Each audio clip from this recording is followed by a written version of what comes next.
hi there. Hello. What's up, everybody? I feel like this might be a little too high here. Hold on a minute. How's everybody doing? Welcome to this Hive stream called Minimal Effort. There you go. That's the kind of effort we're throwing in here. So look, this is a oddball stream. A lot of people kind of wanted me to do an extra stream during the week. So I didn't want to at first, and then I thought about it, and I was like, well, maybe I can do something that doesn't, take a lot of effort. And I was like, well, Wednesday sounds good. Sometime during the day, middle of the day, or something sounds good. I have no idea what's going to come out of it. I don't know what it's going to be, but here we are. So I decided, I've been kind of itching to do some drawing lately. So I decided to go ahead and make it a drawing stream. And I decided to ask my friend Matt, also known as Family Bricks, if he would like to join as well, because he is also an artist. So yeah, here we are, and by the way, everybody, Matt came up with the name Minimal Bricks. I thought it was actually fantastic. It works on many different levels. So yeah, here we are. Here we are. Yeah. And look, this isn't Good Morning Brick World. This isn't Pure Rant Fury. This is something totally different. It's just a random stream. And at least for today, my goal was, again, drawing. Matt's going to do some drawing. I'm not sure what Matt's got on his agenda, but I'm sure, as always, it'll be entertaining and very creative. But yeah, I just figured, you know what? I'm not saying we won't talk about anything Lego, but my goal is really to not talk about Lego because, we talk about Lego all the time. We're in a Lego world. We get plenty of Lego content. So I thought, if we're going to be drawing, let's talk about art. Let's talk about comic books. Let's talk about animation. Let's talk about cartoons, just anything revolving around art, paintings. I have no idea where our conversation, artists, I have no idea where our conversations will go. But I was just like, shit, man, there's tons and tons and tons and endless talks about art in general. So I was like, well, Matt and I are artists.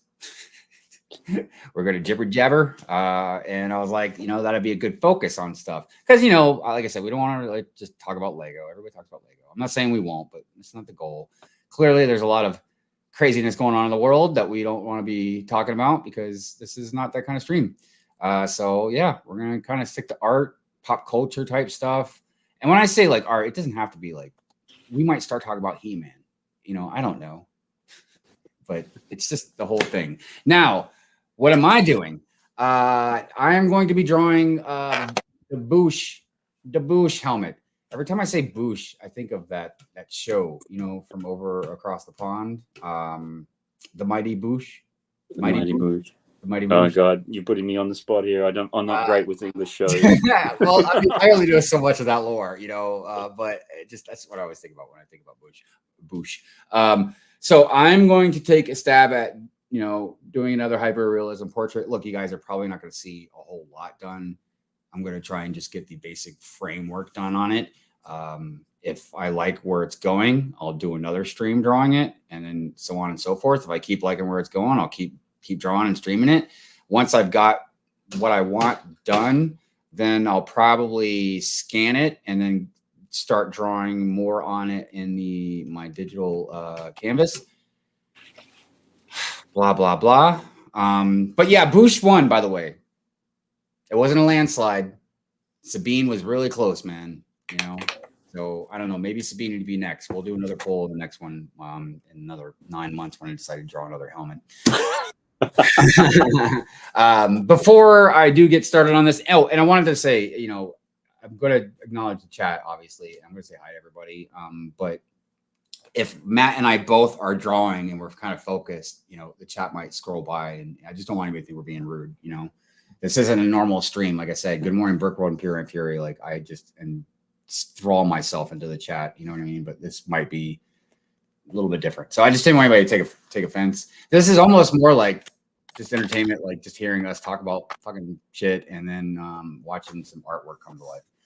All right, Ultra Bricks, what's up? How you doing, friend? Rob Claxton, what up? Redman, what's going on? How you doing? I'm going to be a couple minutes late. That Brick Hive, man. Wouldn't expect a minimal effort stream to start on time. That's what I'm saying, man. Look, we were that. We're like, it just makes sense. Like Set the tone. The name of the stream just totally gives us so much leeway on just being irresponsible. Let's see. Hive, Mrs. must have got you doing the honey. Don't get me started on that, Rob. Mrs. Hive, yeah, she's been wanting some stuff to get done, so we're not gonna get into that.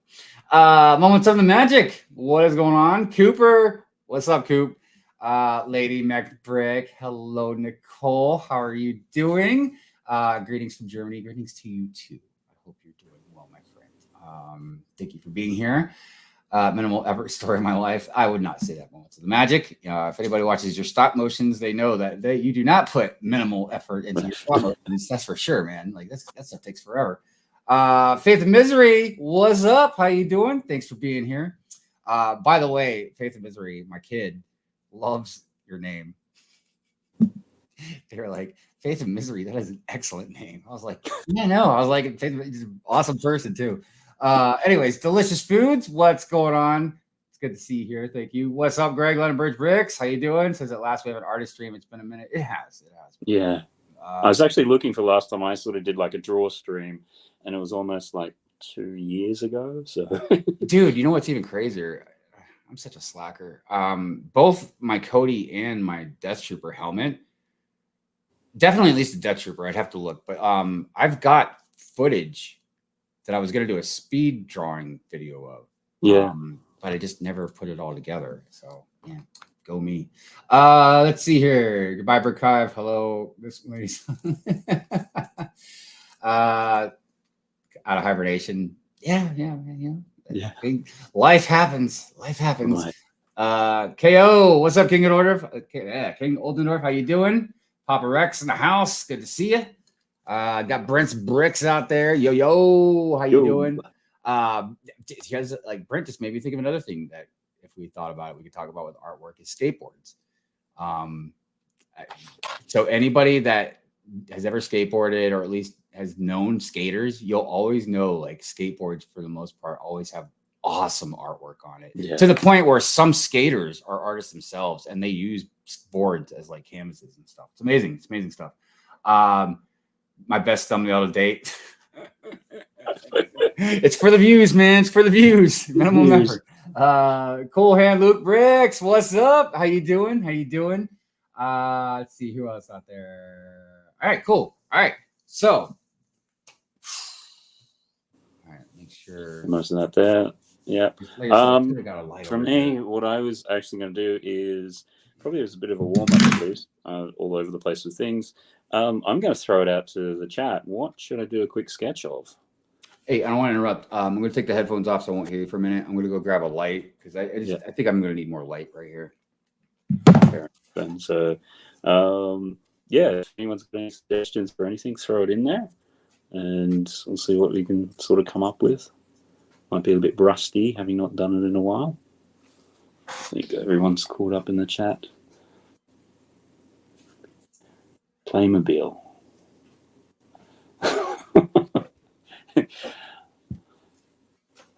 It's almost any specific Playmobil. You got a franchise or a theme or something with that? Something melting.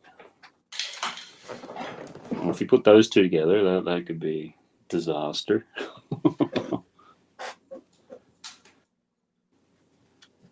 And something melting that made me laugh. Okay, then it looks like that. And then Playmobil. If I just drop that in, almost be thinking like a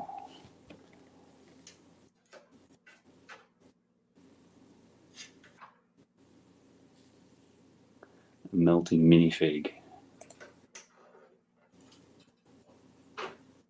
I think I got an idea for something that be close to that.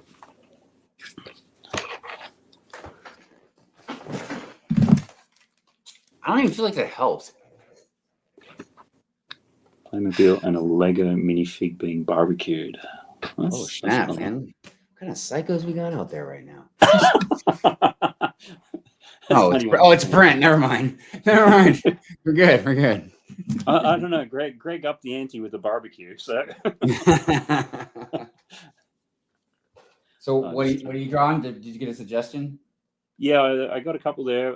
We started off with Playmobil, and then Brent was chipping in with something melting, and then a melting minifig, and then maybe a barbecue. Minimal effort, don't try too hard. Well, I think that was the other thing Hive was picking up on. Well, so the minimal effort actually had two different meanings. So one was, yes, the obviously joke about the whole minimal effort of the stream, but there was also the other joke on the flip side where if you'd read the description, it said that we're drawing our way to the top with minimal effort, meaning like we're just going to go to the top and it's not going to be any effort, which isn't true. Like you could have effort with anything. Like I'm having a lot of effort right now. I just even know where to start right now. I don't have all my art utensils that I used to have. So I'm using a mechanical pencil right now. And well, I like using a mechanical pencil when I start doing more finer detail or doing more outline stuff. But when I'm trying to do like just a rough, a rough outline, a rough draft, I need something a little less defined. So this is going to be interesting. Okay. All right. Yeah, I was a bit the same. It's halfway through packing up some stuff and everything, and it's like, oh, I packed up all my art stuff, a month ago. It's like, oh, this is going to get interesting because it's like not going to need it. I'll put it right at the very bottom of everything. Right. It's like, right, okay, and then trying to sort through and find stuff. Sometimes you're just like, I just want this one thing or a particular sketch pad or something. I know it's all fine. Oh, no, I want stuff all the time. Yeah, I feel you, man. I was in tearing apart the garage. We've got a lot of stuff just stored, ready to be moved. And it's like, I think it's right at the bottom over there. And I got giant tubs just filled with stuff. It's like, okay, I've got to move 15 tubs to get at that. No. Yeah, because then it's not a matter of like, oh, where is it? Now it's a matter of like, do I want to put this much effort into getting it? Like, is it worth it? Yeah. And that happens with people on opposite ends where it's either I don't want to do this amount of work because it's not worth it, or I'll pay more money because it's worth it for me not to do the work. Yeah. Right. Yeah, you sort of value your time more than the cost of somebody else doing it. Right. So I wanted to let you know I started reading the Spider-Man graphic novel. Oh, and cool. Yeah, so, and I remember, because I don't think it was that long ago when that story came out. What is it again? Married with Children, right? Yeah. Yeah, Married with Children, Jonathan Hickman. Yeah. But so I got several pages into it, with the family stuff and then like going to the Bugle and everything. And then I'm like, wait a minute. I was like, is that Uncle Ben? Yeah. What the hell? And then I went back to the cover, like on the inside cover, and it gave like a brief synopsis of the story. And like, I guess there's this character called the Maker or something that changed stuff. So I feel like I got to go back and at least kind of find a video or a summary about that, because I don't know what the hell's going on. Yeah, I think, was that the first, for anybody else out there, what we're talking about is Marvel Comics have restarted their Ultimate Universe, which is sort of a time when they could restart all characters and do whatever they wanted with them.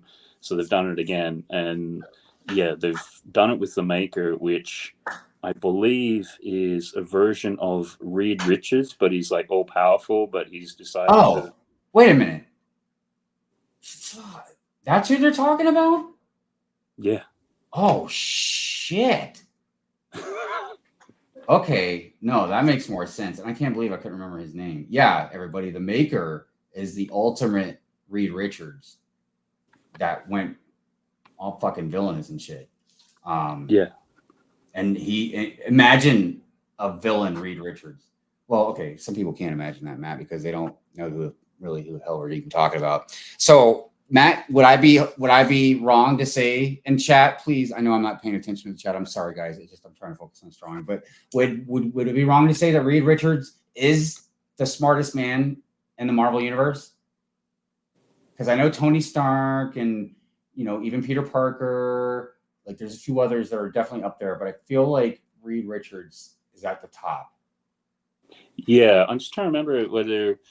Yeah, he's certainly way up there. He's in least the 616 universe.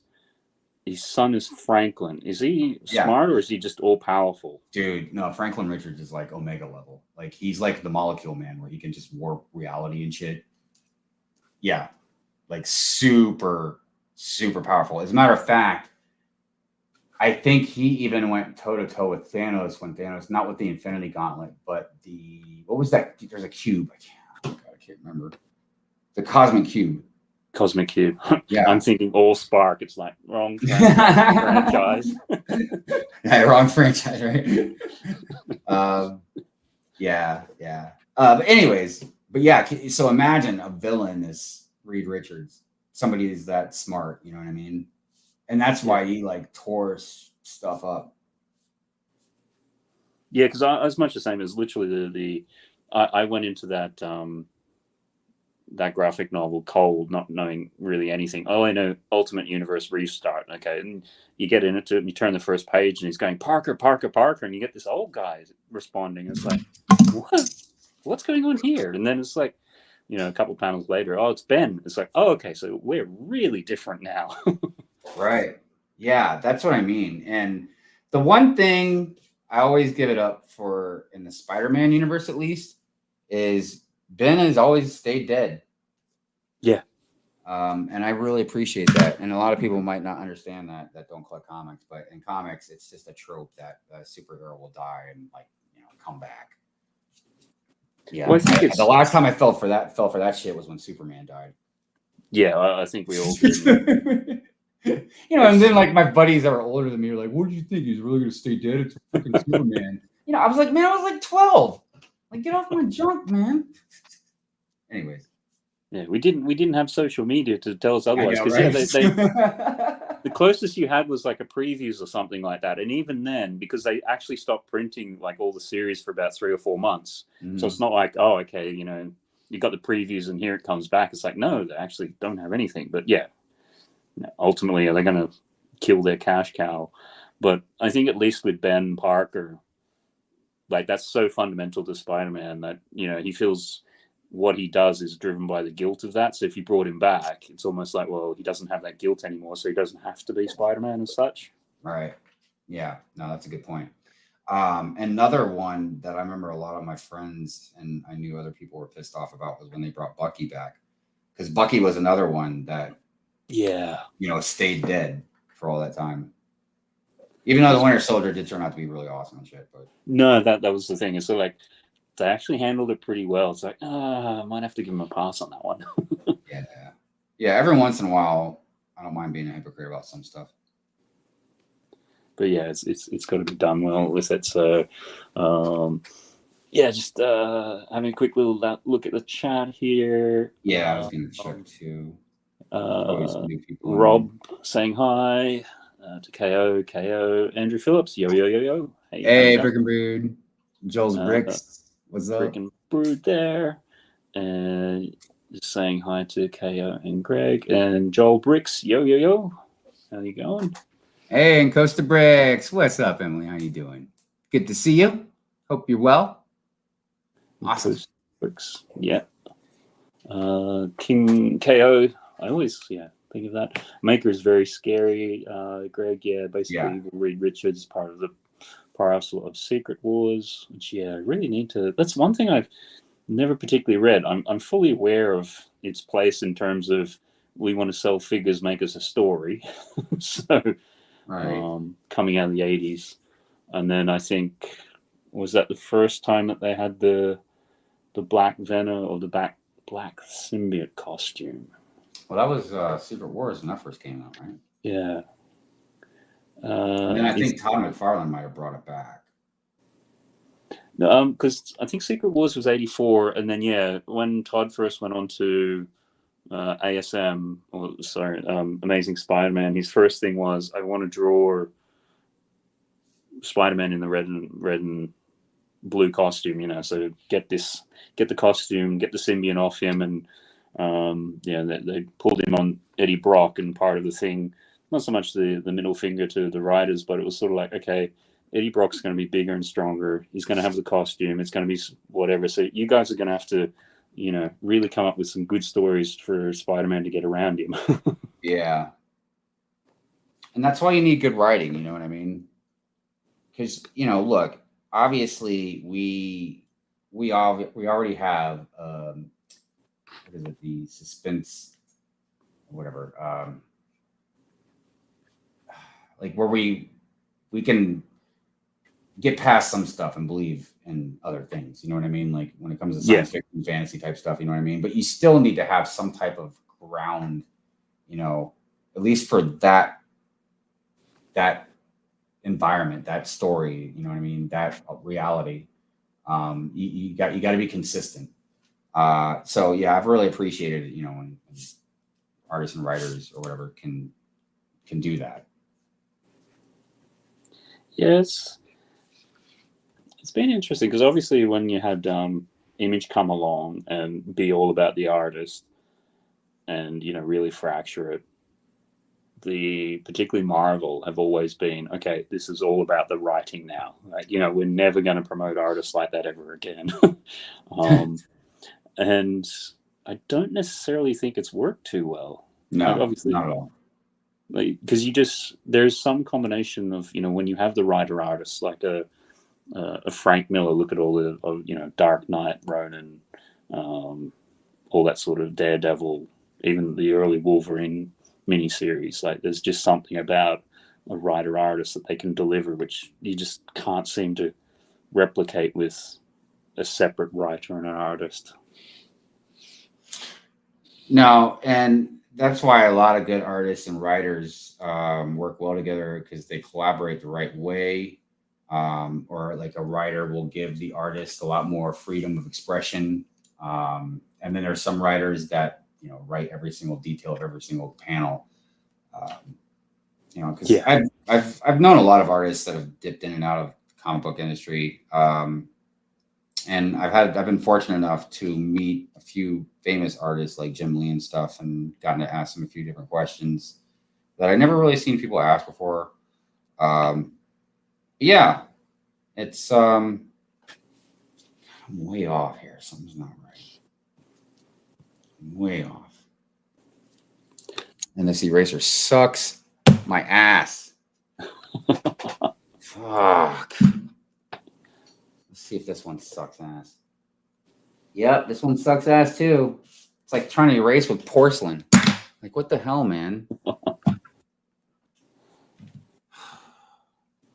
Yeah, it always. I've got sometimes one of those kneaded erasers floating around. Oh yeah, I mean, don't get me wrong. I've got really awesome stuff that I've spent money on somewhere. But then the kid was in here at one stage and was messing around with blue tack. So the actual proper eraser fell on the floor, and so this is a kneaded eraser. It's slightly different. It's very malleable, a little bit like blue tack.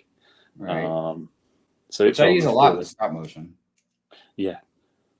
And they put the blue tack on the table, and at one stage there I'm trying to rub out with blue tack. It's like, why is this not working? And it's leaving streaks everywhere. And it's like, oh, damn it.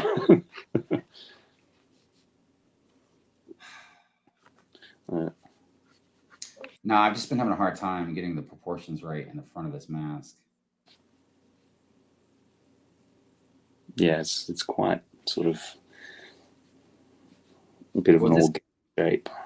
Yeah, this is always the hardest part when I start doing like a hyper realism portrait is just again getting the groundwork together because the thing about these so for people that don't know, these types of drawings, these hyper realistic ones that I've done, you know, even like the Cody helmet and stuff, which you can see actually I think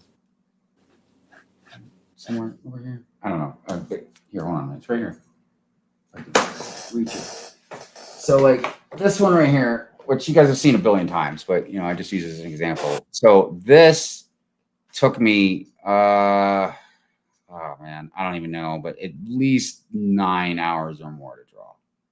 Oh, You know, yeah. not like all at once, but like if I've sat there and put all the time that I put into it, because it takes a long time again to get your base done. Because if I start drawing and something is off, and then I do 3 hours of work, and then I start looking at it, and then something proportion is not looking right, and I'm like, fuck, because you know I can, but I'm not. It's like I'm not gonna erase. I've literally gotten like halfway through stuff that I thought was really great, and then I'm just like, yep, it goes to the trash gods. Because of that. Do you have yeah. a mirror? A mirror? Yeah, I do have mirrors. Yes, I look at myself frequently. No, I'm just.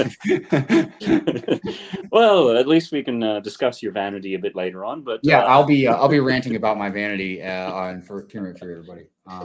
Anyways, but no, I'm sorry. Go on. What are you saying now? yeah, it's just if you've got a mirror, if you throw a drawing up against it and look at it in reverse, all of a sudden all the mistakes jump out at you because you get so used to seeing it in a certain way.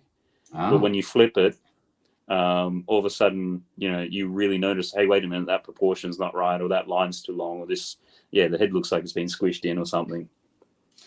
Yeah, and the thing I've explained to people, because again, you know, a lot of people just don't understand because they're not artists. You know what I mean? But look, if you're an artist in any type of medium, if you write books, if you music, whatever, I think music and this type of art, not like hyperrealism, just drawing artwork or painting or something like that. I think music and that type of artwork is relevant to what I'm really saying the most, where I'm drawing, or let's say I finish like, oh, let's say the Captain Cody or the Cody picture I was just showing you guys, like or Commander Cody is it's done, and like people might think like it's really awesome and this and that, but I could find a bunch of mistakes in it. Oh yeah. And because I drew it, you know what I mean? So I'm hyper focused on it. And sometimes like those mistakes, you'll never even see them or notice them, but I just notice them, and then it just takes the whole drawing away from it. Yeah, so sometimes you're your own worst critic, and it takes a while. Particularly, I used to do a lot of sketching out in public and things like that, and someone would come along and go, "Oh, that looks really good," and you're like, "No, this is wrong, and that's wrong, this is wrong, and that's wrong."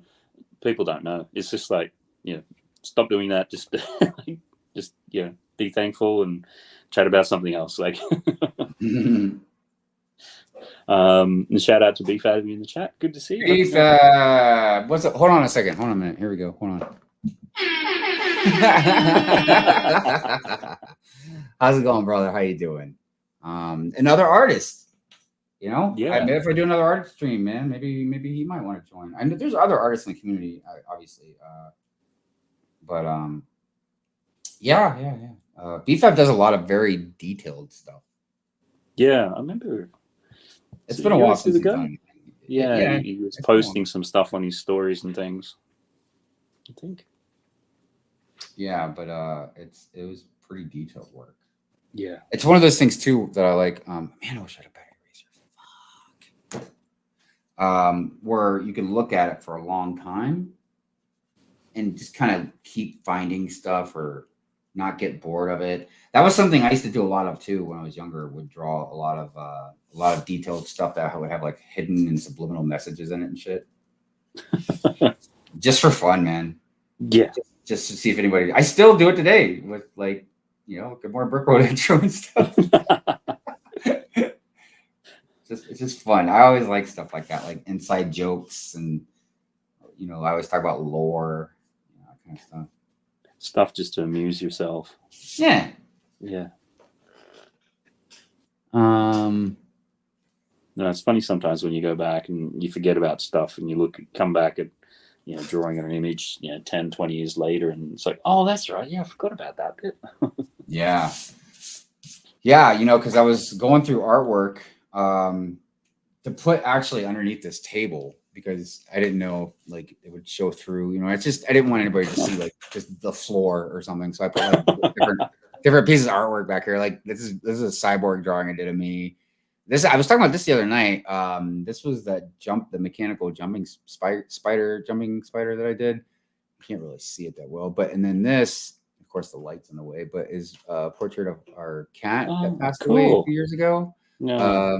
That's a portrait I did of her. I was really proud of this one because if you're an artist, you will know that drawing fur is a freaking nightmare, man. So I was really happy with the fur, and then her eyes, which you can't really. Actually, you know what? I don't mind showing you guys. It's an art stream, because I was really, really proud of her eyes.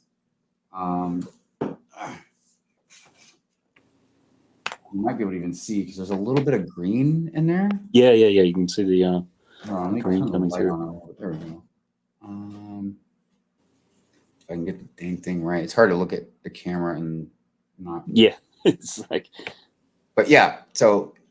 Wow, nice. Okay, I can't do it. Anyways, but yeah, so you can see your eyes, right? That's what I was really trying to focus on. Was I was like, yeah, man. I was really proud of that. So like Matt was saying, we are our own worst critics, but every once in a while we do something. We're like, yeah, man, let me pat myself on the back. Did somebody say Debbie? Debbie out there? Yeah, Debbie. Debbie, what is, dude? Hold on, Debbie. Hold on. What's going on, Debbie? Hope you're well, my friend. All right, let's put this back. Whoa, a rare occasion which I may able to tune into a Hive stream. B-Fab, the legendary Debbie. What up, B-Fab? The man, the myth, the legend, the most beautiful man in the universe. Be fabulous. Also, I see Smokey out there. Smokey! What's going on? Clicking Cliffs out there. What's up? Oaktown. What's going on, Oaktown? How you doing? I think I said hi to everybody. All right, let's get back on this thing. Back to that. So, Hive is drawing his bush. And mighty bush. Threw it out to the chat for a quick idea for a sketch, and we came back with melting Playmobil. So I'm just working through that.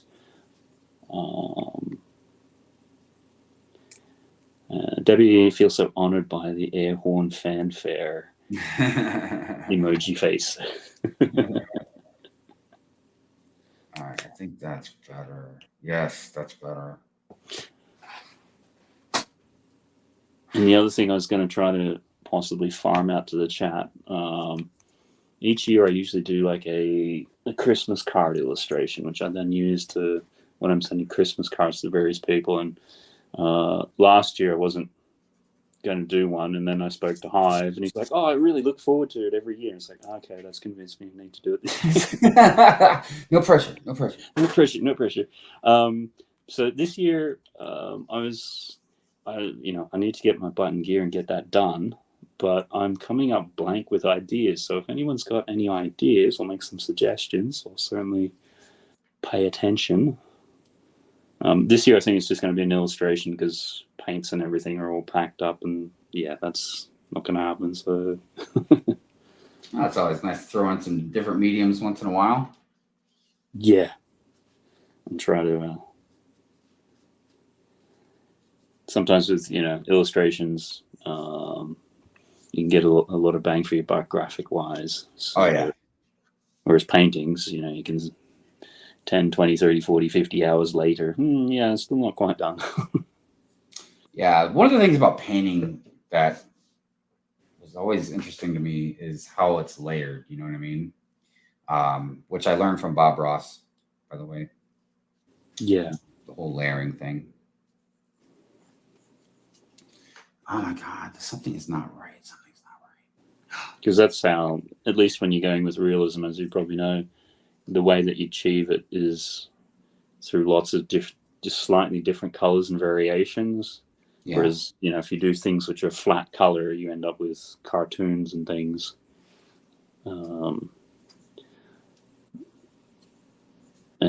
Debbie, by the way, what are you working on today, Hive? Huh? What? Somebody asking me? Debbie, Oh, yeah. What are you working on? I'm attempting to try and draw the Boosh helmet. It is going to be a while. Like just getting the base down is going to take a while. Like even trying to see exactly what the hell it is I'm drawing. I mean, I guess you can kind of tell in a way it's taken some shape. Like you can see like this is the front of the helmet, you know, how it goes down. And you can kind of see like this is the top of it. Anyways, you know, like I said, right now I draw, erase, you know, like I'm trying to form at least a good solid frame. And then once I got that done, then I start drawing in more detail. And once I got a good outline done, then I'll start throwing in shading, possibly color work. Obviously, there's not too much going on in the world of colors for the Boosh helmet, but yeah. And then once I got like all that basic stuff pretty much done, I'll kind of scan it into my drawing tablet. And then I'll go over it with the drawing tablet and finish it up, make it look smoother, et cetera, et cetera. But the first thing is getting the framework down, which is not easy with this very awkward helmet. Like there's a lot going on in this helmet. You know what I mean? Yeah, there's a lot of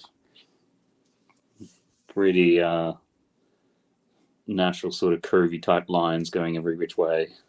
Yeah, it's very odd. So that's what I gotta get done first. Which I'll get it. Don't get me wrong. I've drawn much more complicated shit than this. So there is a couple of things I was gonna bring up, you know, kind of talk about a little bit, because it's relevant to what we're doing. So a lot of people know that I have diabetes. And one of the things that I have wrong with me with diabetes is neuropathy. So if you don't know what neuropathy is, it's basically when your nerve endings die and you just can't feel with them. But the problem is in my right hand, so you can already see, like, you see how these two fingers like just automatically kind of bend, curl over, yeah. So there's a couple things going on. I have neuropathy really bad in this pinky. I have it pretty bad in this finger, but it's more than that, and it's getting like worse every year, especially with winter, because winter, the cold always gets me the worst. But so I'm losing strength and dexterity in my hand in general, but especially with those two fingers. But like it's getting harder and harder, man, for me to like grip stuff and know I have like we're getting ready probably to eventually start buying like plastic cups for me to use because we're afraid I'm going to drop a glass or something. It's not bad yet, but I can see the writing on the wall, you know, and I'm not like a spring chicken anymore. That's where it's heading. Yeah. Yeah. So what I'm wondering is how much longer until drawing is going to be like difficult.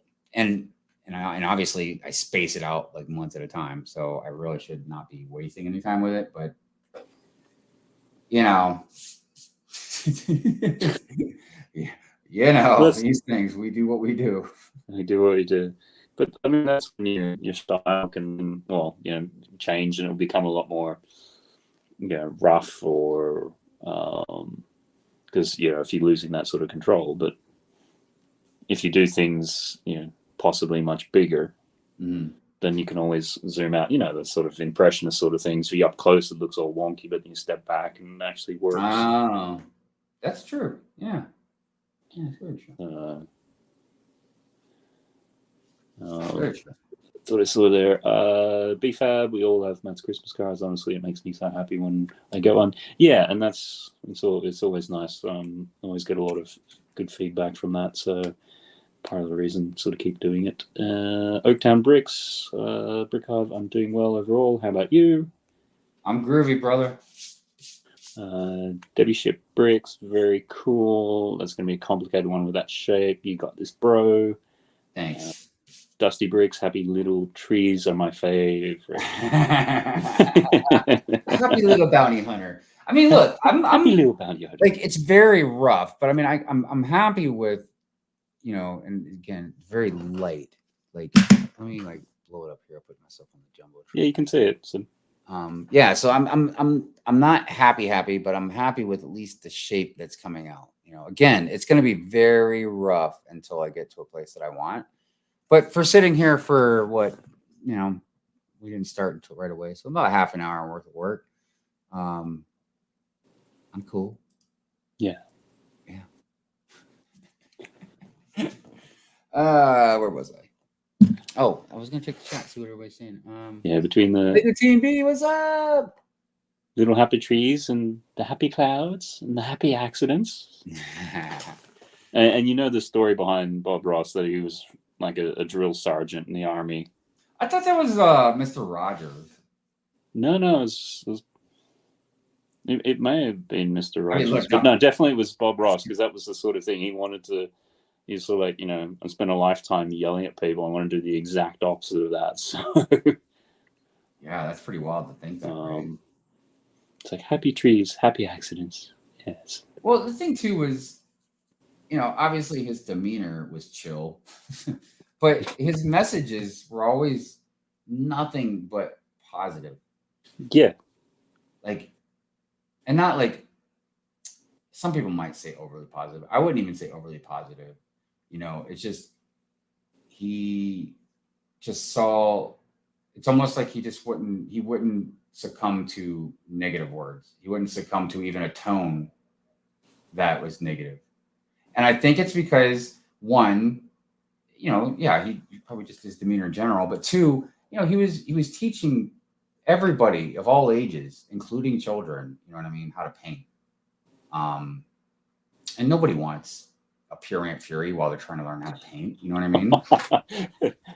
You don't need a Gordon Ramsay. You suck! You suck! I've seen a monkey hold something better than that. You call that contrast? So, yeah. Even my colorblind friend has got a better sense of color. Yeah, throw that to the chat. What are some great Gordon Ramsay style art insults you can think of? All right.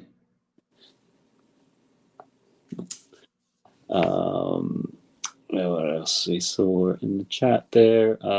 Quick and Goof, yo, Lego Team B, saying hi to each other. And welcome to the stream, Lego Team B. Yep, saying hi. The further I get away from my mocks, the better they look. No, that's not true. Their mocks look awesome. Oaktown and Bricks, who is Bob Ross? I'm sorry, I don't know. I've asked my son of a chill. Look how angry I'm going to get over Bob Ross. Yes. Like the most chill person in the galaxy. I'm just kidding, Oaktown. So look, I'm going to say something real quick because this is important, because I've realized this about some stuff lately, and I think I've always known it. You have biased opinions. You put stuff in the back of your mind. You don't think about it. A lot of stuff I've realized that I liked growing up and I still like now, I think it's because I liked growing up. So all kinds of things I look back on and I'm like, would I have liked that if I didn't grow up with it? And I'm not saying I wouldn't have liked Bob Ross. Like, hey, that's awesome. But I don't know if I would be as into Bob Ross as I would be. I don't know. You know, but there's a lot of things like that. So Bob Ross was a painter that did a whole painting in like fucking 30 minutes, man. It's like, yeah. And he made it look so easy. so easy. And even for artists that are really good, we look at it and we're like, yeah, that looks easy. Like I could do that. And I'm sure, yeah, you practice, but it's not, because it's a technique. It makes it look easy. Like even, I'm sure Matt can vouch for this. Like people have told me over the years, like, wow, Hive, it looks like you don't even have to try drawing, or drawing must be so easy. And it's like, look, some people that are like gifted, you know, like the Mozarts of history or whatever, like, yeah, they probably don't think nothing of drawing or whatever. But like for most of us, yeah, man, it's like running a freaking marathon trying to draw or paint or whatever because you're so focused on it, you know. And don't be sorry that you didn't know Oaktown. That's another thing I'm getting sick of, older people shaming younger people for not knowing certain things. Yeah, no, it's. And speaking of which, shame on you for not knowing who Bob Ross is, by the way. No, I'm just kidding. I'm just kidding. Hold on a minute. Here we go. No, but I am serious. Like, I wish older, and when I say older, I don't mean just old, but like just people that are older than other people, like, stop shaming people they don't know who freaking Van Halen is or something. Like, because if you think about it, like, I try to look in the perspective of a lot of people, like, we'll just take Oaktown. I don't know Oaktown's exact age, but I'm going to just take a wild guess to say Oaktown is at least 30 years younger than me, maybe even 20. Okay, we'll just say 20. Okay, we'll just no. You'll feel better at 20. I don't think Oaktown's 26, but we're just gonna say 20 anyways. Okay, but the point is, the point of him or me being his age or whatever and liking something. If you think about like your parents being that age and liking something, how long ago or how old something was then, you know what I mean? Like, yeah, I know Led Zeppelin. Yeah, I know the Rolling Stones. And yeah, I don't know how I know, but I know who Hot Tuna is. But like, that's a band most people wouldn't even know that are my age, you know? They'll know Rolling Stones or, you know, like I said, Pink Floyd, but they're not going to know like Hot Tuna. Look at Matt's face. Matt's like, I don't think I know who this band is. But that's the point I'm making is like, some people are going to know that shit. So Oaktown isn't going to know like Bob Ross or I don't know, other stuff that I can't think of right now. Just happy accidents. There you go. Happy accidents. The amazing thing about it was he would go into the studio and obviously he does the painting that you see on camera, but he'd actually do a full session right before it and basically do the exact same one. So he'd do like a dry run to know what he was doing. Then they'd turn the camera on and he'd do the same thing again. Yeah, I don't know about you, but doing the same thing twice, it's like, yeah, I've done it once. I don't want to do it maybe in a few years, if you're lucky. Well, I think that, so look, in life, it's almost sometimes a shot in the dark. You might find a job that is so particularly unique for you, like a particular talent, skill, passion. Like you might have never even thought about that job. You might have went to college for something totally different. And then just something falls in your lap and you're like, holy crap, I am so good at this. And you excel, make money, blah, blah, blah. I think that was sort of like what happened with Bob Ross. Like he was already probably a very uniquely talented painter. And he was just like, you know what? I want to just show people how to paint. I want to show that love experience. Like what we were talking about, the military thing. I want to do something on a totally different tone of calm, positive joy. Because dude, Bob Ross, man, that man said joy. Like he was in church, man. Joy. He just, you know, joy. And I just think he just focused on that and got so goddamn good at it, man, that he could probably do it backwards, forwards, with his eyes closed. I never saw, dude, I can't tell you how many Bob Ross episodes I saw. Never once did I see this man even raise his voice. Like even a little tiny bit. Well, these days, the type of voice you have was like ASMR type things. Like it's the stuff you go to sleep to. Like, oh, the happy little cloud over there. Yeah, if you want to go to sleep, do an AI thing of Bob Ross reading like War and Peace or something. You will fall asleep super fast. Because yeah, he has a very soothing voice. Just like a few other people out there in the Lego community, I know. Clever Pig. Solo, what's going on? Oh, it's a Solo there. Hey. What's up, Solo? How you doing, brother? Dusty's out there. What's up, Dusty? Chat froze. Oh, snap. Brick Hive said, I'm 29 years younger than you. No, Oaktown, you keep this up. I'm going to throw you out of this chat, man.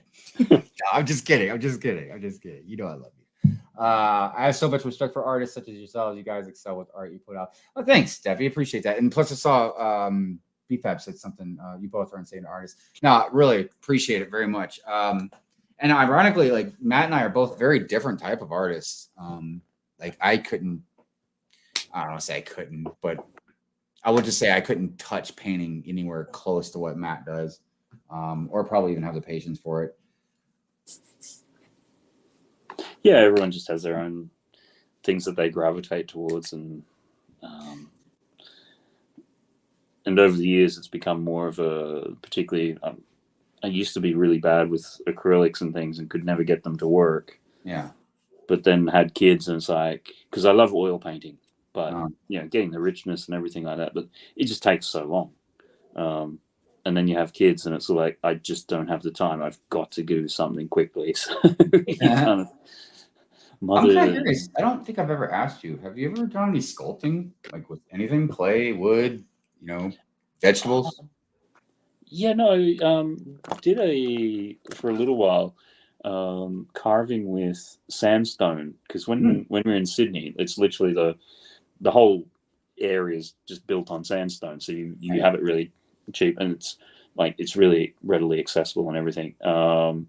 It's not quite like carving with marble, but it is very difficult in terms of like physically demanding, because you're literally just like with a rock with a chisel and hammer just going at it.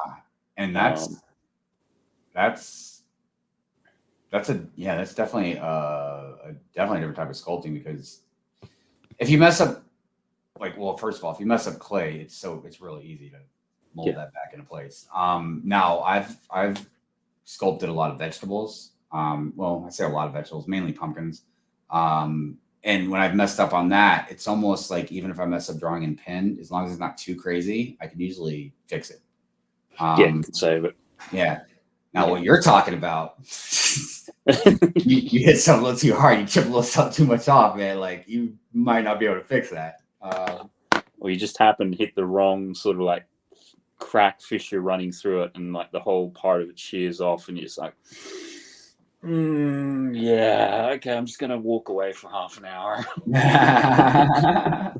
I'd tell you something. If I had just all the time in the world, to just do stuff, I'd really like to take a stab at glass blowing. Yeah. That seems like a very interesting type of art, and I've known a few different glass blowers. I tried airbrushing, and that's just like painting. I can't. Because my hand has to be on when I'm drawing. That's why I was going to do tattoos. I just never got back into it. But because my hand has to be on, that's why I can't paint. I can't be out here. It's like I have to have my hand on, like when I'm drawing. Yeah, airbrushing was definitely yeah. But I will say, I did some graffiti work for a little while until I was like, nah, not worth going to jail over. But I remember that was different because it wasn't detailed and it was bigger. You know what I mean? So it was a lot easier. It's almost like Lego. If you build something with Lego, the bigger you get, the more kind of detail you can put in. So it was kind of like that. Anyways, I didn't mean to cut you off. What were you saying? I was just going to say, I think I heard you mention something before about the graffiti thing. I mean, is that something you can sort of comment on a bit more in terms of your experience with it, or are you just sort of like, no? No, because I didn't get too deep into it. So what happened was when I was out living in San Diego, I just, I've mentioned before, like I was a skateboarder. So for whatever reason, I don't know if it's because I was a skateboarder or just my personality, but I just kind of weaved in and out of different cliques through school. Not all the time, because I definitely have issues, but like the jocks or athletes or preps, like the goth kids, like all the nerds, I hung out with everybody, including different races and cultures. I just blended in with everybody and just hung out. Sometimes it's because I drew. Sometimes it's because I skateboarded. So in the skateboarding community, there was just people of all different colors and stuff. So I just knew a lot of people, and I just happened to know a lot of Mexicans over there, and a lot of them did a lot of graffiti work, and they would see a lot of my artwork.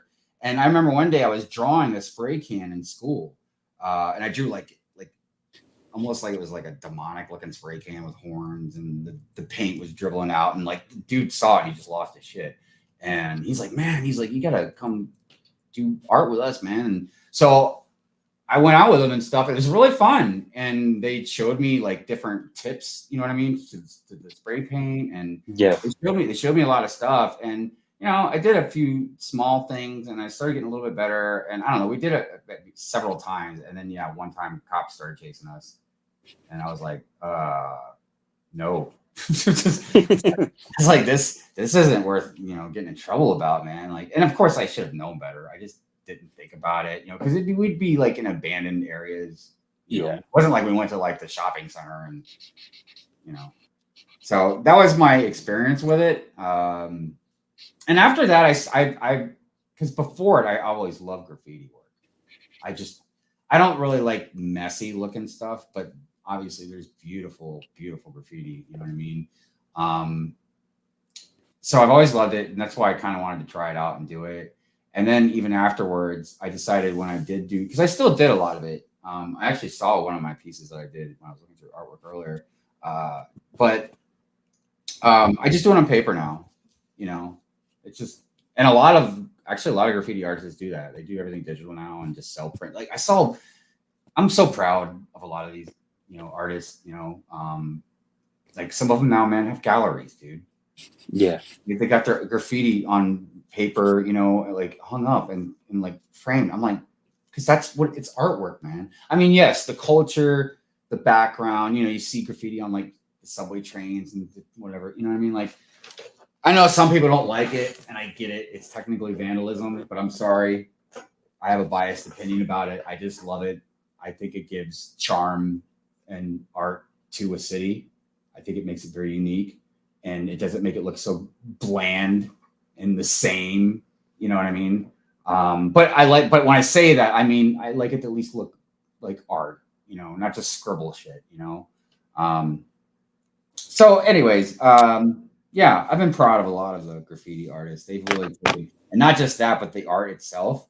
Like Matt, some of the stuff these guys are doing is fuck. And I say these guys in a very general sense because there's a lot of rad female artists out there. Yeah. Like, I'm not even joking, dude. I don't want to be amiss to not credit all these rad artists out there. So yeah, it was a whole lifestyle, man, you know, that is taken very seriously in that community. And, you know, you don't go in there not showing respect. That was another reason I think, God, it sounds like I'm fucking kissing my own ass, but I think that's another reason why a lot of them had no issues being friends with me and taking me into their clique, their crew, and hanging out and stuff, is because like I showed them respect. You know what I mean? Like I didn't like act like, oh yeah, I'm fucking better, or oh yeah, look at my shit, or I was humble. You know what I mean? And when they showed me, like, you know, I was telling how like they showed me different tips, the caps and stuff, and that was where I kind of first learned about painting, where the layered part.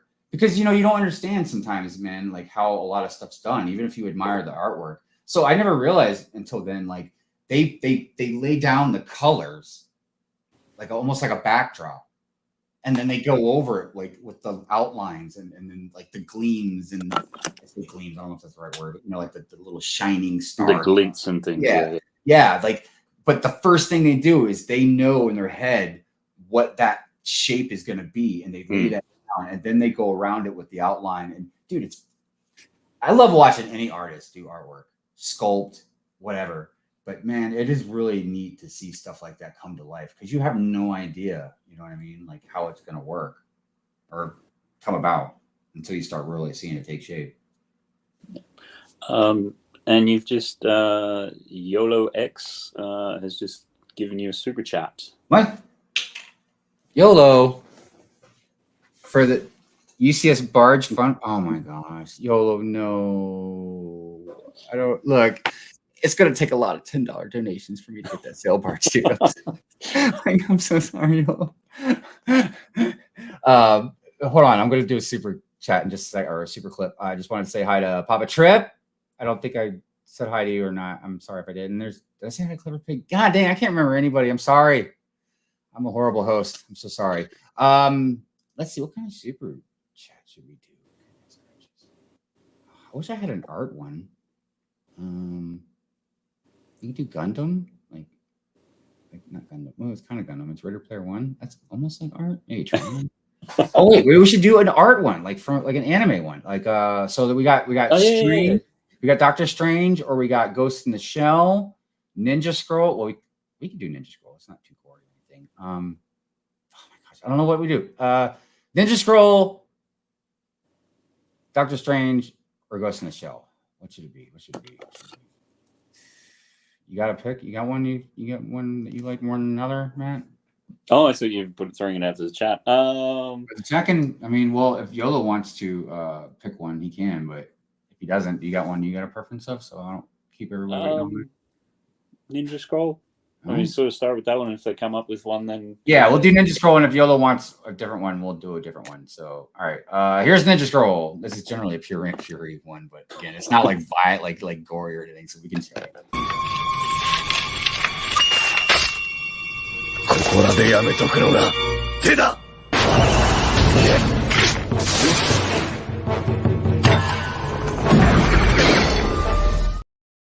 Thank you, Yolo. Appreciate you very much. Oh, so he said Ninja too. Okay. You know what? Just because I love you so much, I'll do the other Ninja Scroll one. I got two of them actually. Hold on. Here's the other one.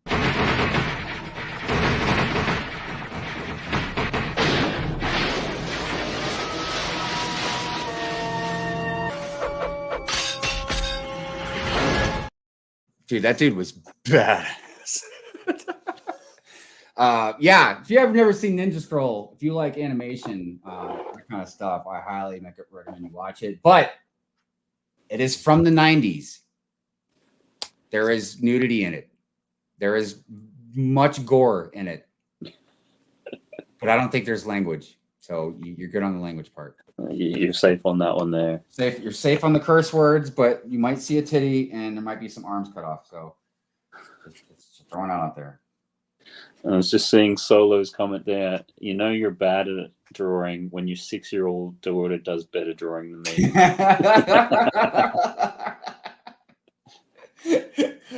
Solo's drawing. He looks over and just like.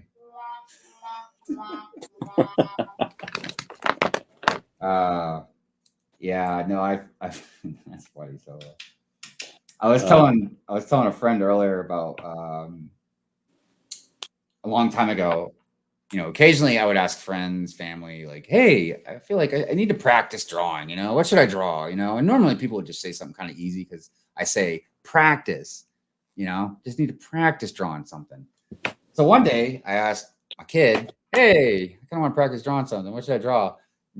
Yeah, they're like, how about a snow leopard? It's like a snow leopard. What are you kidding me right now? So I drew a snow leopard. It wasn't my best, but I was pretty happy with it. I think probably, yeah. The only thing's probably worse than that would be, oh, yeah, I'll just have a battle scene. That'll do. Right. Oh, the inside jokes. Nothing too complicated. Just get that there. So, and BFAB, I have a buddy who does glass blowing. Super cool. Oh. Yeah, I did like one of those sort of little touristy type things where, you know, you can pay some money and go and do some glass blowing and things like that. And it was super hot. Like, okay. Yeah, I can imagine. In context, it's in Australia, it's in summer, you're doing it, you've got to wear like full length, sort of like, you know, heat type gloves and aprons and everything like that. And then you're standing in front of a furnace while you've got like, you know, you had a long stick, at least the one that we did.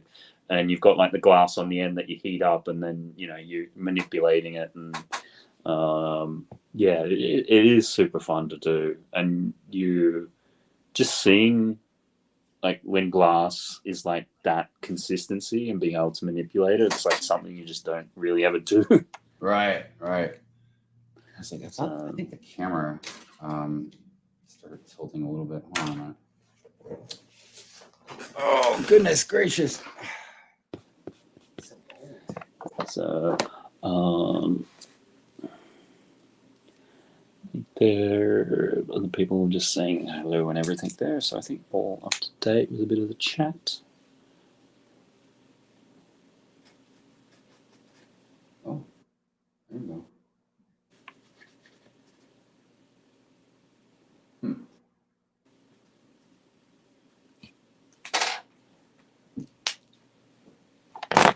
I guess I don't have to do for now. I'm just going to go with minimal effort here. Solar Brick Builder, God, health and safety gone mad. A bit of heat doesn't hurt anyone. I think, yeah, Solar, you stick your hand in near the furnace and see how you get on with that. That's fine. Yeah, so my friends that I know that do glass blowing, they like mainly make like pipes and stuff. But they did done some pretty cool stuff. But they have friends that I've seen their work and seen some of the stuff they've done, and man, like they make like art, like again sculptures. I guess you could say almost in a way. It's not the same thing, I guess. I don't know. What would you call that, Matt? I mean, it's not necessarily sculpting, right? It's, well, I guess maybe it is. Because you're taking glass and you're heating it up and then stretching it, twisting it, whatever, and then sticking it on another piece of glass or whatever. Yeah, it would be sculpture. I'm sure within the niche, or within the field itself, it's probably got some technical name or something like that. But yeah, right. It's just don't know enough to do that. And Clever Pig, Copics, yes, very good spotting with that. So just got that. I always preferred, there's another brand, Prismacolor. Yeah. But Copic have better marketing, so well, they make better markers, I think, right? I like the Prismacolor because they've got like the tips on the Copics are, I always try to get this the right way around. These are felt tips on the end, whereas the Prismacolor are velvet. So it's just, I find for me with the Prismacolor, it's much more of a smooth, and it's a bit more like drawing with like on glass or something. Whereas I find these, they're very textured and they're very rough. You just, and Glow Pig alcohol markers really take art to the next level. Yeah, it's good because you can be quite graphic with it. In terms, you can blend this pretty well, right? Yeah, and you can also blend it as well. But when you're using color and things, you can achieve a lot really quickly. Which is why originally, it's funny because the type of markers and things are particularly big up until about the 80s and into the 90s, and then digital came along and it really died off because everything was being done on computer, particularly automotive design and all that sort of stuff. Right. And then sort of in the late aughts, comic book artists, funnily enough, picked them up to do like sketches at conventions. And then it kind of exploded back into popularity because of that sort of thing. So yeah, because otherwise there was a time there in the mid-aughts, trying to get any sort of markers was actually incredibly difficult because it was all being done digitally, and a lot of it was done a lot more within product design and industrial design and car design and everything like that. So yeah, when that went digital, and a lot of the original concept art for like film and stuff as well, and of course that all went digital. So and yeah, just sort of been going through it. We had the suggestion from the chat, which was a Playmobil figure melting. So that's where we got to with that one. Hold on a second. Let me put you on the Jumbotron. Give me a second. So that way everyone can see it better. Burn! Burn, little buddy. Burn. Just melt away. I'm melting.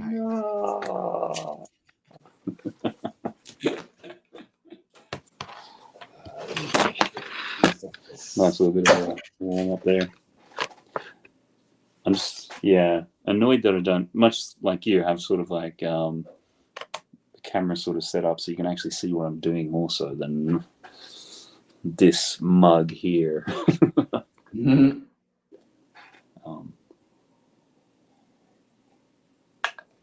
The pig looks amazing. I love it. Thanks. Appreciate that. Just trying to think what to do next. I think I might go comic book character or something. If anyone's got any suggestions out there, Celebrate Builder Suite, BFAB, it's beautiful. Thanks, guys. Appreciate that. I love your burning minifig. It's fire. Fire. Man, it is fire. All right, where are we? God dang it, man. Look, I just spent all that time up there fucking with this camera. What's going on here? I was just going to show my crotch. I'm sorry, everybody. I'm sorry. Unless you're into that sort of thing, then I'm not sorry. Yeah, I'm just trying to think of how that can be minimal effort, but that's maximum effort, baby. That's maximum effort over here. Let's see. It's like before when you're showing some of the artwork, because I was sitting there.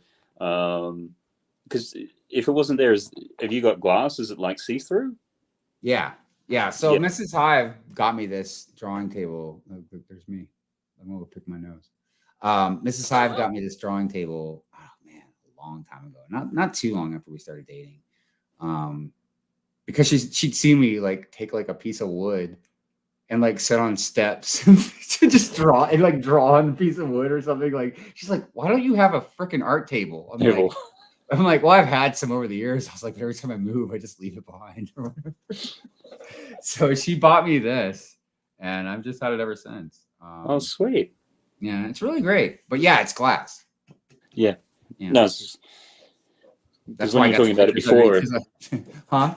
When you're talking about it before and sort of not being there, it's sort of like, oh, we would just be seeing your feet. Right. Yeah. I was like, that's boring. Unless, again, you're into that sort of thing, then I guess, hooray. Well, I'm just looking at Solo's comment. I don't see anyone complaining. Well, I'd be showing my ass and stuff on the internet, and everybody seems to like that as well. So, but then I'm going to have to rant about myself trying to get clickbait out of all you guys. I still think there's more mileage to be had out of that hot dog truck. I'm telling you, man. I'm telling you, we are going to get some mileage out of that hot dog truck. Good time. Yeah, Lego Team B is saying, Hive, please save the crotch and the butt shots for Friday night. Yeah, so this isn't that kind of stream, so you're right.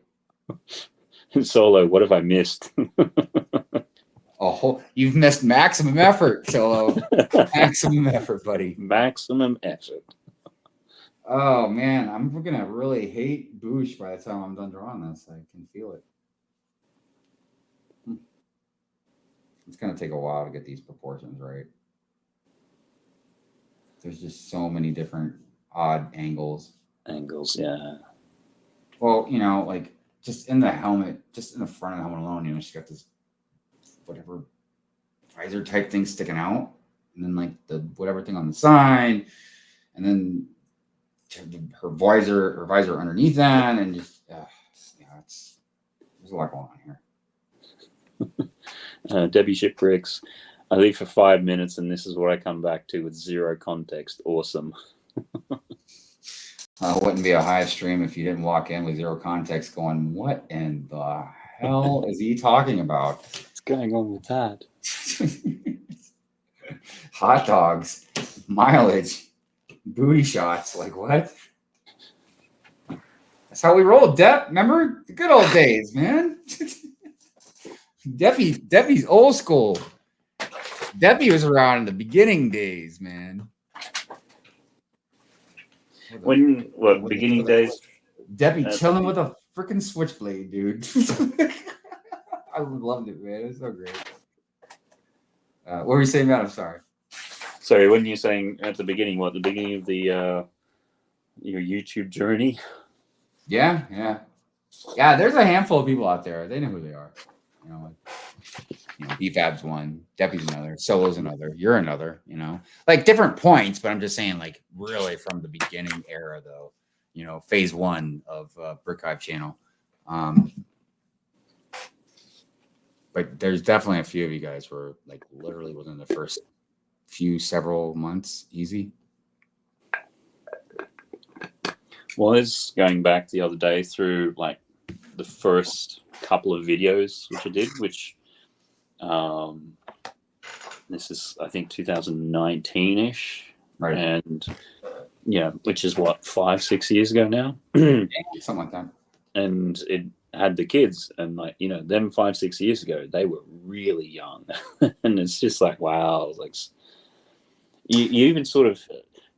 How with sometimes you look at an art piece and that you did years ago, and you can kind of remember some certain things you were thinking, or how at that stage you hadn't learned some things, so you're kind of naive with the way that you're doing it and things like that. And going back and looking at all those early videos in terms of what you just purely didn't know and you wouldn't do again, it's just wild.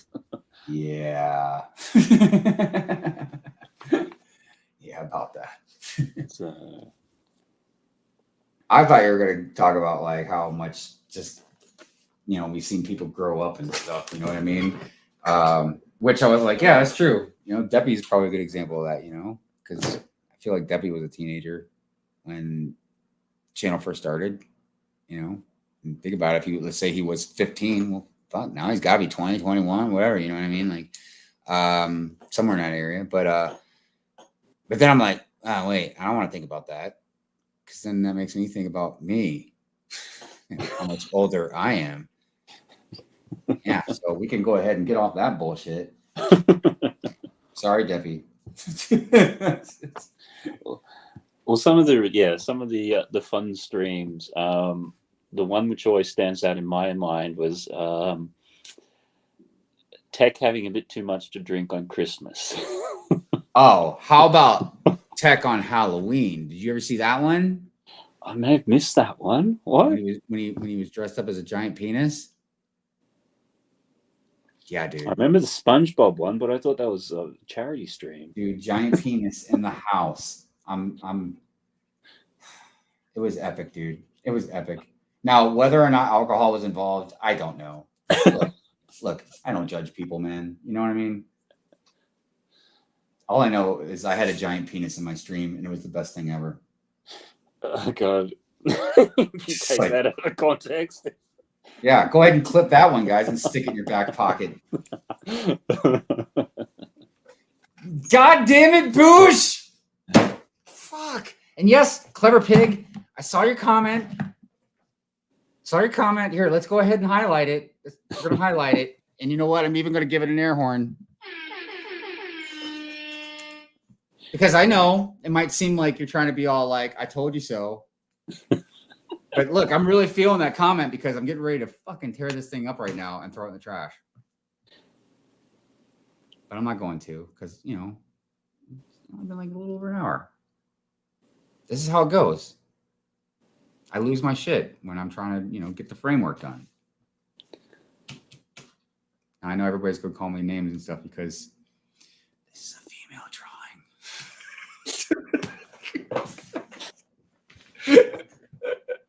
Sounds like a party. It's because it is.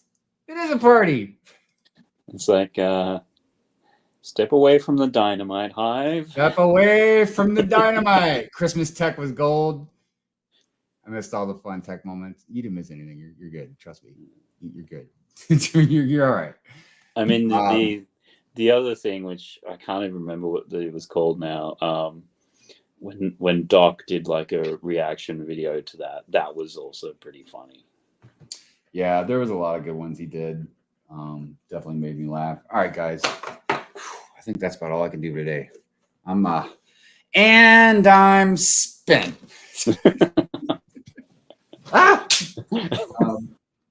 So yeah, I think that's all we got for us today, but we will continue the party at a different time. I'm not saying I'm going to end the stream right this second or anything. I just, that's it. That's all I could do. That's all I got on me right now. Yeah, it's almost like you need to sort of get the framework sort of done off stream, so then at least you... Yeah, maybe like on the next stream, you guys are going to be like, wow, Hive, that was fast. Like, nah, I I spent like 6 hours on it to make it look at least presentable to work on the stream. I have a love-hate relationship with the old streams. I feel you, BFAB. I kind of do too, and for different reasons, and some probably for similar reasons why you know, because obviously you're not the only one, BFAB, that you know laughed at something or said something that probably shouldn't have. You know, again, there's lines I feel like we never really crossed, but yeah, I get it. People can take things the wrong way. But a lot of times, man, they're sad to watch, dude, because it's like you think about like, yeah, maybe like we shouldn't have joked around about that or shouldn't have done this or whatever. But we had a lot of good times, and I'm sure that's what the love-hate part is for as well. Because I mean, dude, there's a handful of people, man, more than a handful of people. Because I was gonna say there's a handful of people like the Matts and the BFABs or the Shies or that we just spent so much time together over the years. I mean, we just got to be really close, be really good friends. But it's not just us. There's everybody on the chat, Deppy, like Solo. Well, Solo actually did a lot of streams with us too. But yeah, I mean, that's what I mean. It's like some of you guys I've known for years. You know what I mean? And some of them, it's just people out in the chat. You know what I mean? But you're there. I see you. Like your presence is felt.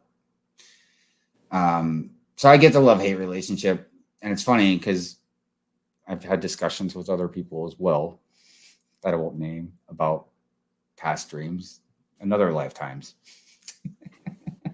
Just I don't know, man. It seemed. I guess we can talk about this a little bit, before we end the stream. Something to ponder on. Maybe I'll bring it back up Friday. The biggest difference I've seen between the past and now is corporatism, Yeah. And I need to make something very clear. I don't point a finger at any one person or point of time necessarily or anything, because it's very convoluted, and you can't be like, you can't do ads, but then the other person you can, you know what I mean? Because you have to admit, like, it's not like some ads are bad or some promotion's bad or this or that's bad, but now it's like gotten so congested that I feel like sometimes walking through the Lego community is like just walking through billboard after billboard after billboard after billboard after billboard. I was like Blade Runner, with like you're flying through the city, you just see all the ads and like the the digital ads and stuff. So look, it's not, but I don't say that to make people that have ads or promotions or sell something to feel bad, because you're making money. Who gives a shit what I think? There you go. That one goes out to the cabbage. I'm melting. Melting. Oh, melting. Melting. Oh, melting. Actually, no, better not put it going down that way. Oh, shit. Oh, shit. Delicious food. I regret some of my jokes, and I regret some. No one can die on the team. Yeah. Oh, go ahead. No, I was just picking up on the thing which I think broke me about a year ago was scrolling through Instagram one day, and literally I got 21 of the same box ads released. Like, everyone who was going through, and it's like, okay, there's the box, and there's the box again, and there's the box again, there's the box. It's just like, right, okay, no, I'm unfollowing some of these now because this is ridiculous. Like, I was actually gonna make an ad for Pure Rant Fury. I'm hoping I'll get off my ass and do it before my kid leaves, because I was gonna have my kid help me and kind of co-star in it with me. But I got the idea from Ghostbusters, when they did their TV ad, but it almost, when you watch it, it almost seems like they're just like reading from like a script. So I was gonna have her be like, I don't know, make a complaint about Lego or something. Be like, I wish I had somebody to rant for me. And then I was gonna like, I was gonna like come in the frame and be like, hi, I know how to rant really hard. I can, like just do something stupid like that. Yeah. I know Um, exactly. Yeah, no, it's my and it's humor's funny because at one stage I thought like you and Solo were like neck and neck with the ranting sort of things. Like couldn't split you two, but obviously Solo fell away, and then obviously you really leveled up. Yeah, I stepped it up a notch a little bit, probably a little too much. Because yeah, it's not like I'm the only person that rants in the community. You know what I mean? I just seem to be like one of the best at it, or at least the loudest at it, or the most absurd at it. I don't even know, man. It's because yeah, man. Like sometimes I feel like I have some legit criticisms about stuff, and then other times I'm like, dude, you're like, I know. I'm like, oh, God, man, I'm really coming off as a fucking stupid ass right now. But fuck it, I'm just gonna keep rolling with it. Cabbage face, what's up, brother? How you doing? Did I miss the drawing? Oh snap! Just ignore that. Well, you saw Matt's. I'm in the very early stages of Boosh, so don't judge too harsh. But there's not much going on here right now. But I think it's challenging when you're trying to do the initial foundation and juggle a chat and a stream, and yeah, it's kind of like. How come when you're hosting a stream, like, when you do like a Lego build stream, you build like next to nothing? And it's like, well, kind of juggling all sorts of things. Right. Yeah. So, what was, nowadays, most people who stream lack personality. Yeah, personality goes a long way, man. My biggest thing about streams, and it's the same reason why even before YouTube was big and stuff growing up, like I like to listen to like talk radio and stuff. I just love to listen to people talk about stuff. Almost anything. I like to hear ideas. I like to hear why people think the way they do, even if I don't agree. I like to know why people are thinking the way they are. What or background stories, tales. I love not like all the time, but like I love to listen to older people tell stories, man. Just crazy fucking shit. Every once in a while, I'll listen like to a podcast, online or something like that, and the guest will tell a story about something they did in the past, and I'm just like zero it in on it.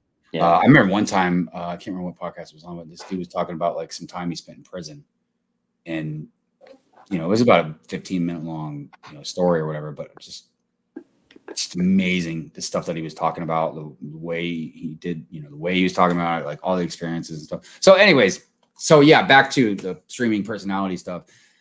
It helps, to have a personality, of some sort, obviously to engage people in. Then you can take it to another level. Some people just really like other people that are streaming for whatever reason.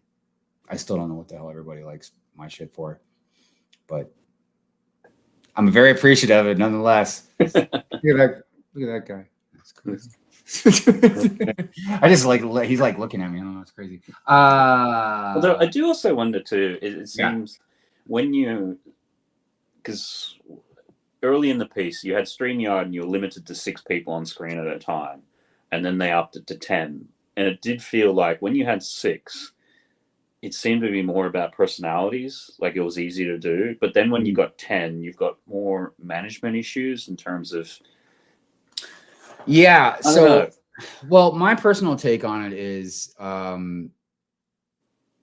you can have some streams with a bunch of people, but most of the time, like it's difficult.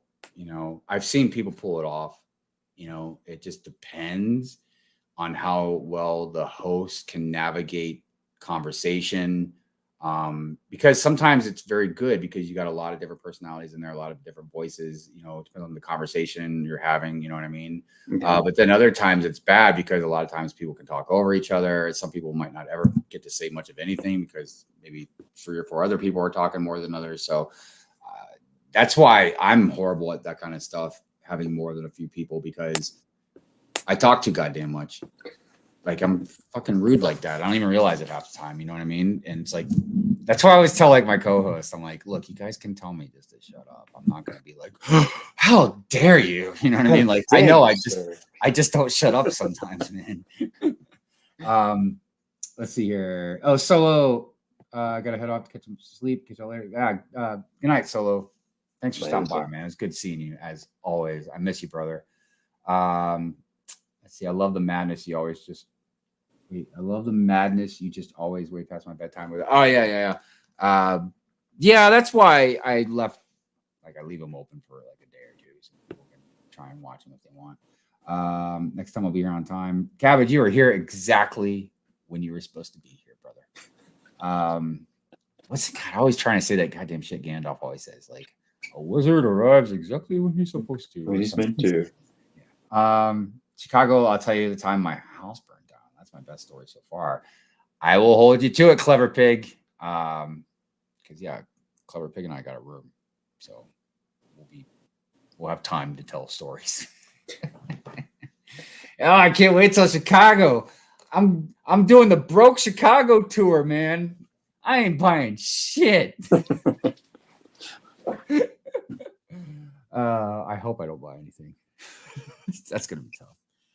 But nah, man, I can't wait. I can't wait to see everybody, and not only get to see everybody, you know, I've already met, but there's so many people I'm going to see for the first time as well.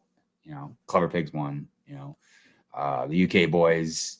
They're another one. I can't remember for sure. If Greg was going this year or Lady McBrick. I feel like yes. Same thing with like the Brick Buds or who I can't remember who else is going because I know a lot of people went last year. So obviously, like for a lot of you over there, coming to Chicago is not a cheap feat at all. You know, like by the time you throw an airfare into it, and then on top of that, like a lot of people that don't work are not going to understand this when I say it.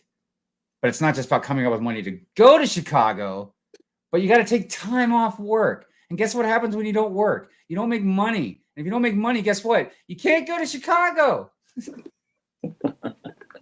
Anyways, trying to hit that home with the younger generation. It's like, get to work. I'm just kidding, younger generation. I'm just kidding. I'm not kidding. Get to work. Bunch of slackers. 25 will be my first Brickwood Chicago Papa trip. See, there's another one I'll get to meet for the first time. Yeah, good times, man. Good times.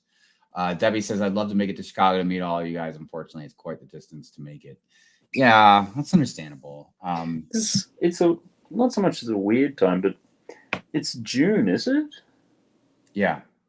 Yeah.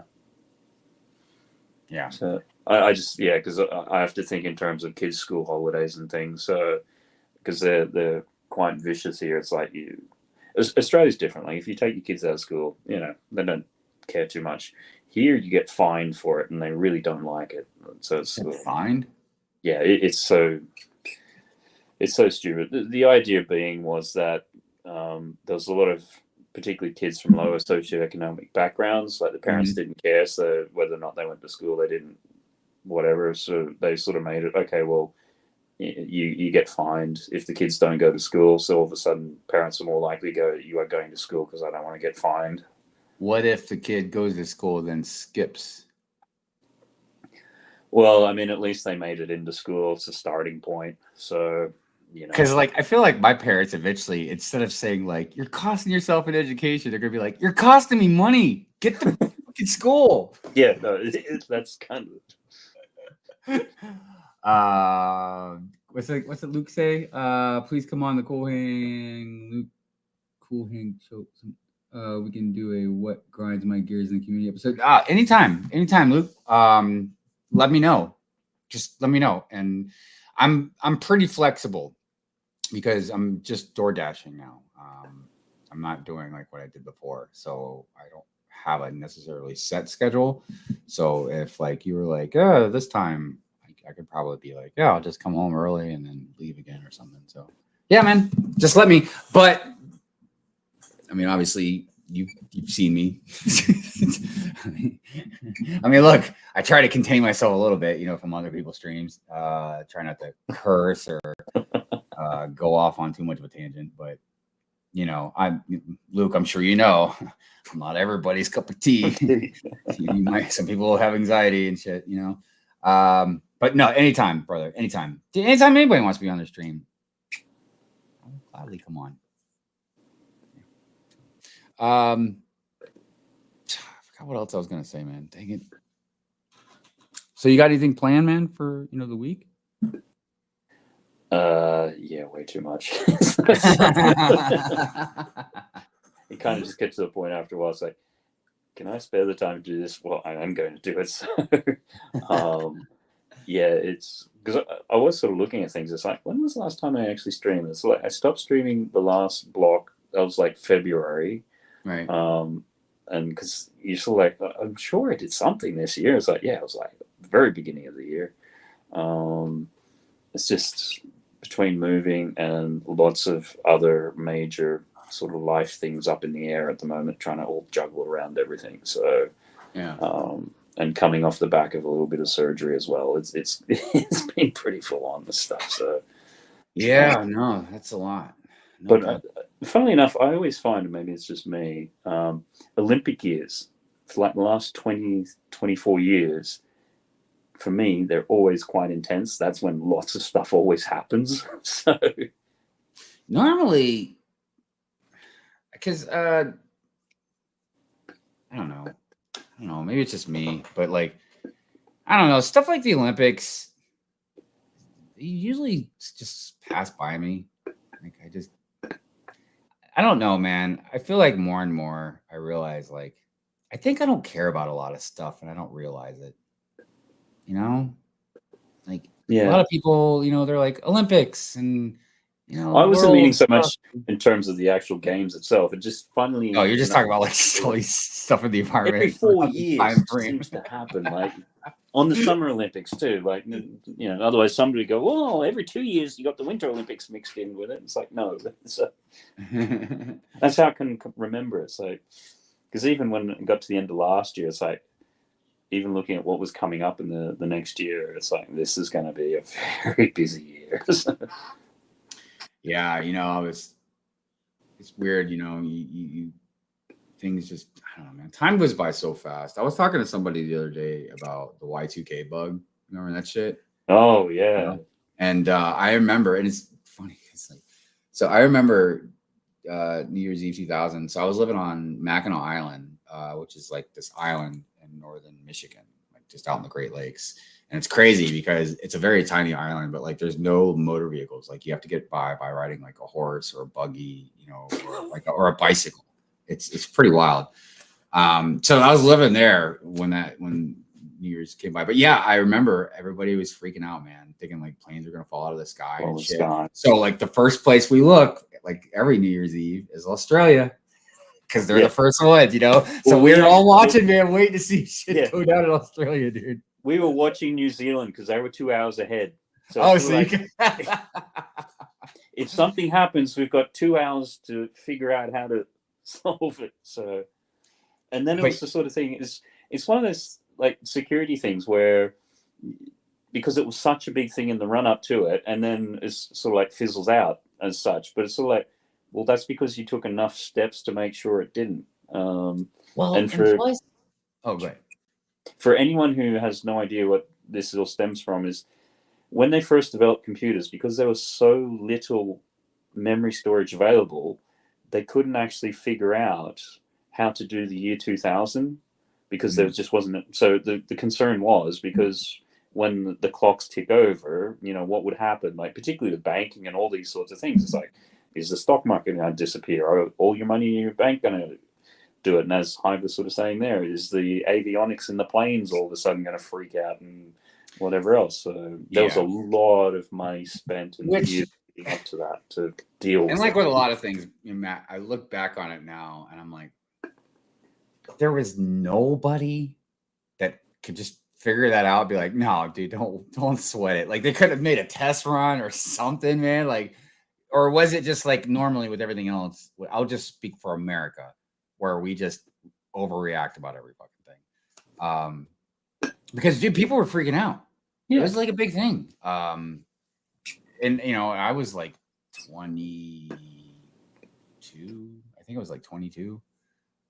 Something like that. I can't remember exactly off the top of my head, but I don't know, man. It was wild. But yeah, I was talking to somebody about it.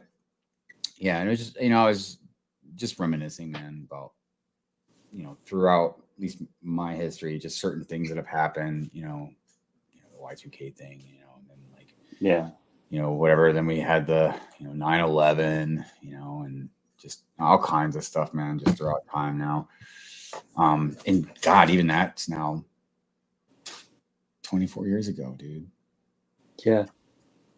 It was because we went to New York with the kids. Was that end of last year or the year earlier this year? Can't remember. Anyhow, and this, sort of explaining it to them and things, and yeah, it's like that was 2 decades ago, and it had such a profound effect on how everything changed and went forward, and trying to get that across to them, and it's like wow, yeah, that was a long time ago. I know, right? Cool. And Luke Brick says, I'll be there with the cool gang. And Greg is going too. Right on.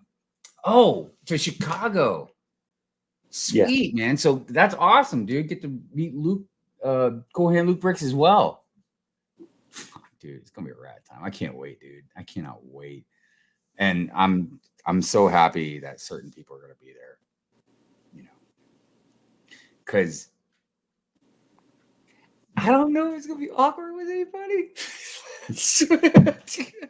I don't know if I'm gonna walk past somebody and be like, man, didn't you bitch about me on Pure Fury? Be like, yeah, I did. Sorry. Nah, I know how much fun I have with these guys online. Just banter back and forth, the chat, like our interests, like they're my friends. We think alike, so obviously getting to hang out with everybody in person, fucking doing shit, hanging out, going out to eat, just doing dude, I can't wait, man. Can't wait. So also, just like I said last time, for everybody, I'm a big hugger. So if you don't like the hugs, man, you gotta do the Hyman Trophy maneuver. Yeah, like put the hand out. Say hi. I'll shake your hand. If you don't like shaking your hand, we could do like a fist bump. If you don't do that, and just wave. I guess I don't know. Anyways. All right. Well, look, we were at 1 hour and 42 minutes. Again, didn't know what the hell this was going to be about. We knew we were going to draw, but other than that, we didn't know how it was going to go. I plan on doing another one of these next week. Matt may or may not be able to join. He's got a cajillion things going on from now until what month were you even telling me? I know it was a while. Like it was. Yeah, it'll be the other side of into New Year. Look, here's my plan. Like the one I have next week, even if Matt does join, I'll probably see if somebody else wants to jump in. You don't have to draw. This isn't a drawing stream. It's just me and him are artists. And so that's what we decided to do today. I probably will be drawing next stream. But like, if you want to come in and just shoot the shit, you're an anime fan. You want to talk about some anime, whatever. So I don't know if I'll put the link out in the chat, but definitely next week, if you're down to come in here in the panel or whatever, like I said, talk and stuff, I'll like shoot you the link or something. But what I wanted to say though, like I said, Matt'll be random, for a while. I didn't know if people would just assume like it was, just us two, like our stream kind of thing. Yeah. I mean, unofficially, kind of maybe. I don't know. It's whatever. It's minimal effort. See, the name works out so great. So anyways, so next week, Matt may or may not be here, but I'll definitely see if anybody else wants to jump in and just talk. And like I said, don't have to draw or nothing, man. Just, so. All right. Well, like I said, this is minimum effort. There's not like an outro or anything like that. So I'm just going to hit the end stream button. But you guys that joined, thank you very much. It was a lot of fun, something different, and totally can't wait to do this again. Yeah, it's been great. Thanks to everyone who's out there in chat land as well. And, also, I was going to say thanks, Matt, for being here. But I did put the link to Matt's channel in the description. So please go follow. Yeah, check it out. And sometime next year I might do some more videos. Do you want to because I know you got a lot of stuff going on, but do you want to promote anything, or you got anything that you want to I haven't. The only thing Beyond the Brick do their charity stream. I think it's going to be 29th and 30th of November, and I'll probably be on that for a couple of hours doing some silly sketches at some stage. That's the 11th year they've done it. Always great. And towards the end, you get to watch them suffer with chili. So rock on, rock on. Well, anyways, thanks for hanging out, Matt. I appreciate it, man. no, thanks for having me. It's been great. Yeah, totally. All right, everybody. Appreciate y'all being here. And I guess for those that can handle it, I'll see you on Friday for Pure Rant Fury.